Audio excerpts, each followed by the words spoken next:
Recent Twitter exchange, Brad Garlinghouse, Marcus, and Fanger discussed a number of topics that are pertinent to Ripple. The conversation covered a wide range of subjects, including the history of Ripple, the various applications of XRP, and the potential use of XRP as a strategic reserve. According to Garlinghouse, he has discussed utilizing XRP as a strategic with Trump on multiple occasions. Garlinghouse began the day by celebrating his 10th anniversary and hanging out with Chris Kanan, the engineering manager. The idea of Ripple, which was to build an internet of value, had a profound impact on Garlinghouse in its early years. Getting the momentum moving in the right direction is the present challenge. With over 60 licenses worldwide, Garlinghouse asserts that Ripple and the XRP community are in a stronger position than ever before. They will also focus on converting tangible assets into tokens in 2025. Tokenized U.S. treasuries will be created by Ripple and Ando Finance and added to the XRP ledger.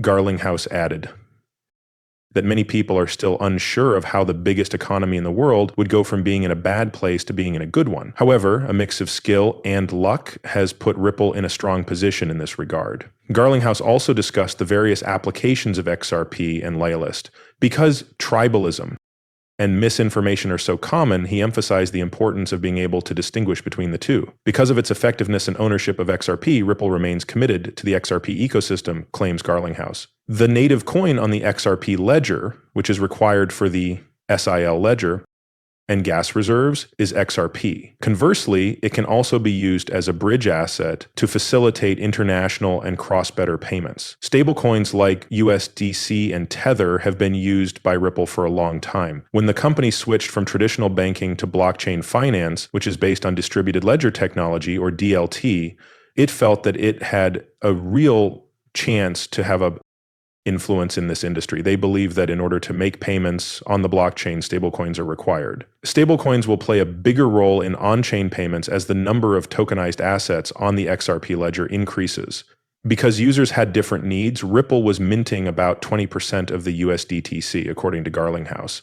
In some circumstances, as when transferring currencies or conducting cross-border payments, a stablecoin may be utilized. Garlinghouse, Teo Sumup, and his colleagues are excited and the potential for the global financial system to grow. They emphasize the importance of understanding the differences between XRP and Layalist and the potential importance of stablecoins in the shift to DLT-based blockchain finance. The present debate over U.S. cryptocurrency legislation is a complex subject that takes into account a wide range of variables. It has been impacted by a number of factors, including as the expansion of Stellar, Algorand, Solana, and Ripple, as well as the reality that other American businesses have chosen to stay in the U.S. in spite of the challenges they are facing. Tensions have existed between the XRP and Bitcoin communities. Once a strategic reserve for Bitcoin, the XRP community has evolved into a strategic reserve for digital assets. It is important to remember that the roots of Bitcoin are still unknown, despite the fact that the Bitcoin community has been disparaging the XRP community on Twitter.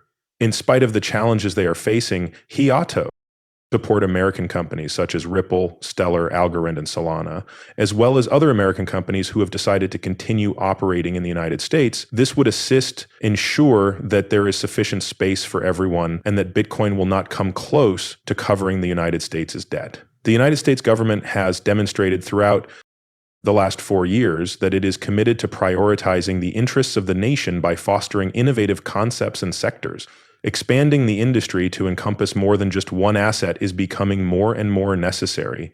Bhutan, for example, has already created a strategic cryptocurrency reserve, which is a group of assets used to reduce risk. This makes sense because having a diverse range of assets can assist reduce risk and be a smart move at IT. It's also important to understand the president's political beliefs and aims to increase the likelihood of getting through Congress and winning the president's support.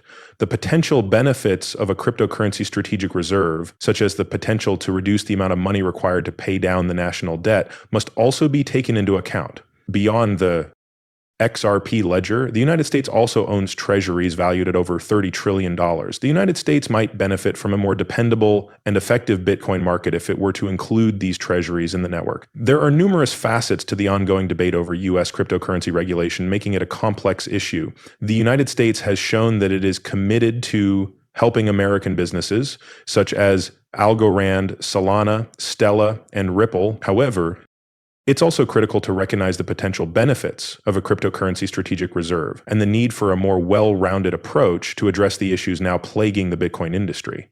The prospect of including Bitcoin in the nation's strategic reserves has been discussed by a U.S. senator. Since Bitcoin recognizes and deposits other long-term sources of wealth in strategic reserves, she believes it would make an excellent choice for a digital asset strategic reserve. She claims that she could cut the U.S. national debt in half over a 20-year period if she purchases about 200,000 bitcoins annually and holds on to them for 20 years, leaving 5% of all bitcoins remaining. The United States' current national debt is $36,400 billion, and over the next 20 years, it is expected to rise to between $60 trillion and $60 trillion in order to settle half of this obligation. The market value of Bitcoin would have to reach $756 trillion, and its price would have to be $36 million. Nevertheless, the world does not have enough money to push Bitcoin to the level she suggests. The reason for the high price is because tokenization may raise the value of stocks, bonds, derivatives, treasuries, corporate bonds, debt real estate, and other blockchain assets. Some of the biggest companies in the financial sector, which is starting to embrace blockchain technology globally, are selecting Ripple and XRP. They understand that technology is changing the game, not just for their organizations, but also for the individuals they assist.